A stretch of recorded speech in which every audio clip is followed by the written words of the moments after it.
രാഹുൽ ഉൾപ്പെടെയുള്ളവർക്ക് നീതി ലഭിക്കുവാൻ പുരുഷ കമ്മീഷൻ യാഥാർത്ഥ്യമാവണം. പെണ്ണൊരുമ്പിട്ടിറങ്ങിയാൽ ആരെയും അറസ്റ്റ് ചെയ്യാം, അഴിക്കുള്ളിലാക്കാം, ജീവിതം നശിപ്പിക്കാം എന്നതിൻ്റെ നിരവധി ഉദാഹരണങ്ങൾ നമ്മുടെ മുന്നിൽ തന്നെയുണ്ട്. രാഹുലിനെ വേട്ടയാടിയത് 18 മുതൽ 61 വയസ്സ് വരെ പ്രായമുള്ളവരെ ലൈംഗികമായി പീഡിപ്പിച്ചു എന്നും പറഞ്ഞാണ്. ഇന്നേക്ക് 90 ദിവസമായി ആരോപണം ഉന്നയിച്ചിട്ട് ഇതുവരെ ഒരു പരാതിക്കാരി പോലും രംഗത്ത് വന്നില്ല എന്നോർക്കണം. ഒരു അഭിസാരികയെ മുന്നിൽ നിർത്തി മരമുറിക്കൊള്ളക്കാരന്മാരുടെ ചാനലിന് ആ പരദൂഷണം ഒരു എക്സ്ക്ലൂസീവ് എന്ന പേരിൽ നൽകി കേക്കച്ചൻ എന്ന നരാധമൻ കാണിച്ച ഒരു വൃത്തികേടാണിത്. രാഹുലിൻ്റെ കുടുംബത്തിൻ്റെയും മാനസികാവസ്ഥ നിങ്ങൾ ഒന്ന് ഓർത്തു നോക്കുക. രാഹുലും കുടുംബവും ആത്മഹത്യയിൽ നിന്നും രക്ഷപ്പെട്ടത്, ജീവിതത്തിലേക്ക് മടങ്ങി വന്നത് വളരെ പാടുപെട്ടാണ്. ഇതുപോലെ എത്രയോ നിരപരാധികളായ പുരുഷന്മാർ സ്ത്രീകളുടെ വ്യാജപരാധികളുടെ ഇരകളായി മാറി അഴിക്കുള്ളിലായി സ്വയം ഇല്ലാതായി ജീവിക്കുന്ന രക്തസാക്ഷികളായി. അഭിനയ അവസരത്തിന് ശരീരം ആവശ്യപ്പെടുന്ന ഒരു വിടനായ സംവിധായകന്റെ വാർത്ത ആ ഇരയുടെ വെളിപ്പെടുത്തലിന്റെ അടിസ്ഥാനത്തിൽ, തെളിവുകളുടെ അടിസ്ഥാനത്തിൽ ഞങ്ങൾ നൽകിയതിൻ്റെ പേരിൽ ആ ചർച്ചയിൽ ഇരയുടെ ആരുടെയും പേരോ ആരെന്ന് തെളിയിക്കുന്ന അല്ലെങ്കിൽ സംശയിക്കാവുന്ന യാതൊരു ഐഡന്റിറ്റിയും ഞങ്ങൾ വെളിപ്പെടുത്തിയില്ല എങ്കിൽ പോലും എനിക്കെതിരെയും സംവിധായകൻ ശാന്തിവിള ദിനേശിനെതിരെയും ജുവനൈൽ ജസ്റ്റിസ് വകുപ്പുകൾ അടക്കമിട്ട് പോക്സോ കേസ് അടക്കം രജിസ്റ്റർ ചെയ്യപ്പെട്ടു. പരാതിക്കാരി ആരാണെന്ന് പോലും അറിയാതെ, കാണാതെ 5 വർഷങ്ങൾക്ക് ശേഷം ട്രയൽ തുടങ്ങിക്കഴിഞ്ഞ് മാത്രമാണ് ആ പരാതിക്കാരി ആരാണെന്ന് പോലും ഞങ്ങൾക്ക് മനസ്സിലാക്കുവാൻ സാധിച്ചത്. അവരെയാണ് ഞങ്ങൾ പീഡിപ്പിച്ചത് എന്നും പറഞ്ഞാണ് പോക്സോ കേസ്. പോക്സോ എന്ന് കേൾക്കുമ്പോൾ കോടതികൾക്ക് പോലും മുൻവിധിയാണ് എന്നതാണ് യാഥാർത്ഥ്യം. ഇട്ട വകുപ്പുകൾ അട്രാക്റ്റ് ചെയ്യാത്ത കേസാണ്.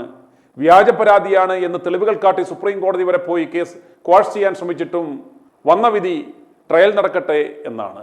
ഞങ്ങൾ ചെയ്യാത്ത ഒരു തെറ്റിൻ്റെ പേരിൽ, ഒരു വിടന്റെ കാശ് മേടിച്ച് നക്കിയ, ഒരു തന്തയ്ക്ക് പറക്കാത്ത ഒരു SHO ചാർജ് ചെയ്ത ആ കേസിൻ്റെ പേരിൽ ഞങ്ങൾ ഇതുവരെ 7 ലക്ഷത്തിൽ പരം രൂപ ചിലവാക്കി. വിലപ്പെട്ട ദിവസങ്ങൾ പാഴാക്കി. ഒരു പെൺകുട്ടിയെ മുന്നിൽ നിർത്തി ഇവിടുത്തെ സംവിധാനങ്ങളെ മുഴുവൻ കബളിപ്പിക്കുന്ന പരിപാടി. ട്രയൽ തുടങ്ങിക്കഴിഞ്ഞപ്പോൾ മാത്രമാണ് ഞങ്ങൾക്ക് മനസ്സിലാക്കുവാൻ സാധിച്ചത് പെൺകുട്ടിക്ക് 18 വയസ്സ് പൂർത്തിയായി 6 മാസവും കഴിഞ്ഞു എന്ന്. അവളുടെ ഡേറ്റ് ഓഫ് ബർത്ത് പോലും നോക്കാതെയാണ് അന്വേഷണ ഉദ്യോഗസ്ഥൻ ഞങ്ങൾക്കെതിരെ പോക്സോ കേസ് രജിസ്റ്റർ ചെയ്തത്.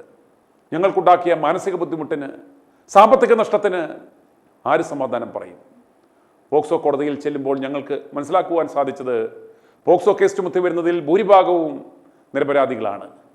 ഡിവോഴ്സ് വേഗത്തിൽ കിട്ടുവാൻ പോലും ഭാര്യ സ്വന്തം ഭർത്താവ് സ്വന്തം കുഞ്ഞുങ്ങളെ പീഡിപ്പിച്ചു എന്ന് കേസ് കൊടുക്കുന്നു. ആ നിരപരാധികളുടെ കണ്ണിലൂടെ ഒഴുകുന്നത് കണ്ണുനീരല്ല, ചോരയാണ് എന്ന് ഞങ്ങൾ പലപ്പോഴും തിരിച്ചറിഞ്ഞ വസ്തുതയാണ്. എന്തായാലും അന്താരാഷ്ട്ര പുരുഷ ദിനത്തിന് തലേദിവസമായി ഇന്ന് പുരുഷ കമ്മീഷൻ യാഥാർത്ഥ്യമാവണം എന്നാവശ്യപ്പെട്ട് രാഹുൽ ഈശ്വറുടെ നേതൃത്വത്തിൽ തിരുവനന്തപുരം പ്രസ് ക്ലബ്ബിൽ നടത്തിയ ആ പത്രസമ്മേളനം കാണുക. ഈ വ്യാജ പരാതികൾ വെച്ച് വേട്ടയാടുമ്പോൾ മാധ്യമങ്ങൾ ഓർക്കേണ്ടത് മറുഭാഗത്ത് നിൽക്കുന്ന ഒരു മനുഷ്യനാണ്. അവനും അമ്മയുണ്ട്, സഹോദരിയുണ്ട്, മക്കളുണ്ടെന്നുള്ളതാണ്. അപ്പോൾ ഇത് വളരെ സീരിയസ് വിഷയമാണ്.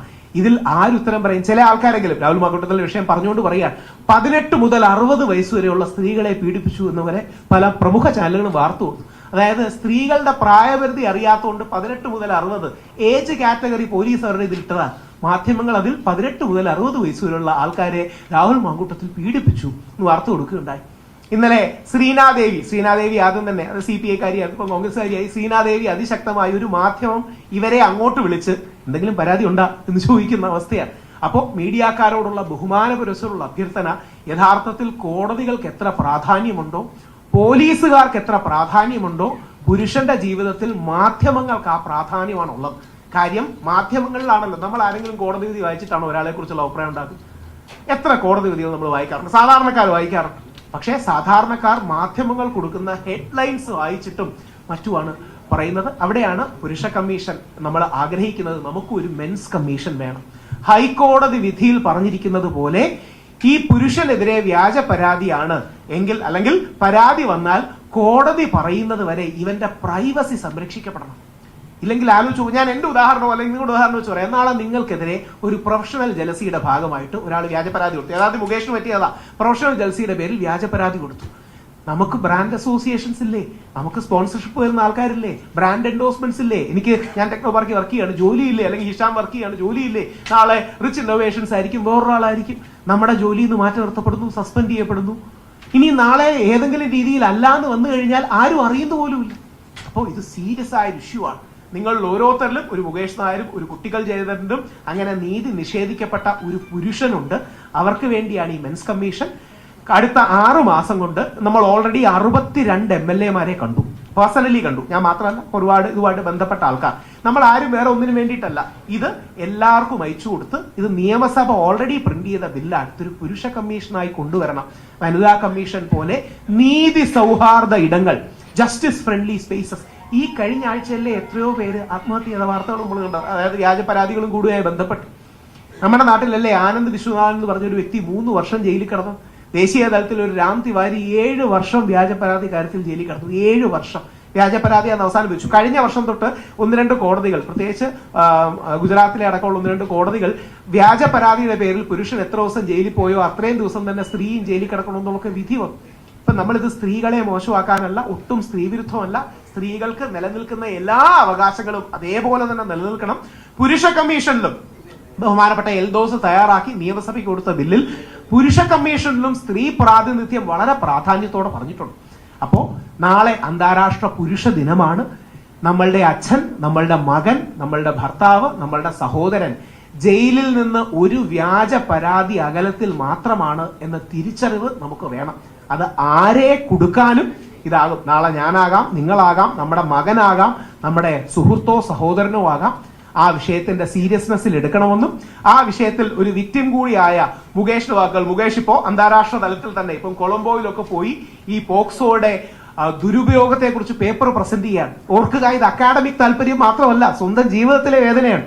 ഇതൊരു അക്കാഡമിക് എന്നാ പെട്ടെന്ന് ഒരു ദിവസം ഞാൻ ഇതിൽ ഡോക്ടറേറ്റ് ചെയ്ത് കളയാന്നുള്ളതല്ല. എത്ര പേർക്കെതിരെ രാഹുൽ മാങ്കൂട്ടത്തിനെതിരെ വന്നു, എൽദോസ് കുന്നപ്പള്ളത്തിനെതിരെ വന്നു, വിൻസെന്റിനെതിരെ വന്നു. എത്ര പേർക്കെതിരെ വ്യാജ പരാതി.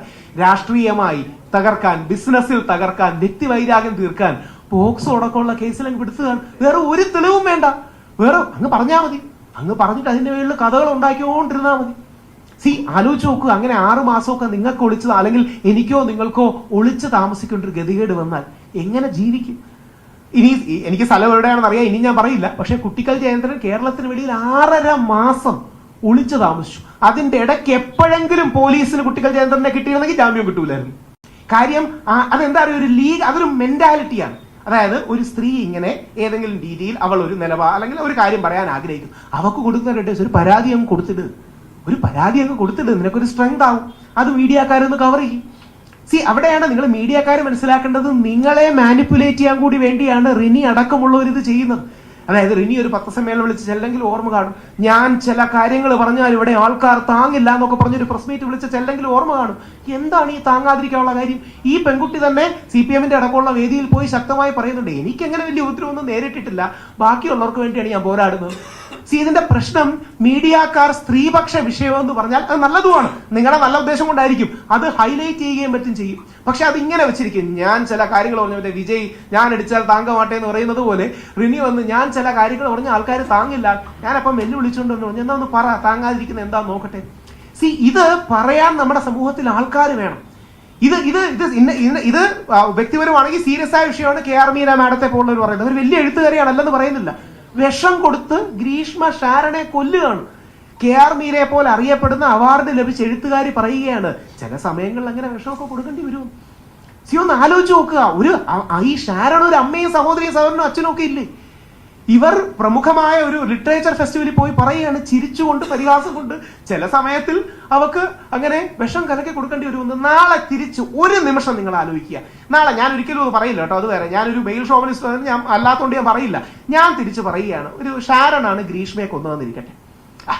ഷാരൻ ചില സമയത്ത് അവൾ ഭയങ്കരമായിട്ട് തലയെ തൂങ്ങുകയാണ്, ഈ ഗ്രീഷ്മ ആകെ കൂടെ തലയെ തൂങ്ങി പ്രശ്നമാക്കുകയാണ്. ചില സമയത്ത് അവൻ സഹിക്കാൻ വയ്യാതെ അവസാനം വിഷം കൊടുത്താണെന്ന് പറഞ്ഞാൽ എന്നെ അറസ്റ്റ് ചെയ്യണം, യാതൊരു സംശയവുമില്ല, എന്നെ അറസ്റ്റ് ചെയ്യണം. കാര്യം അത്രയും വൃത്തികേട് ഒരാൾ പറയാൻ പാടില്ല.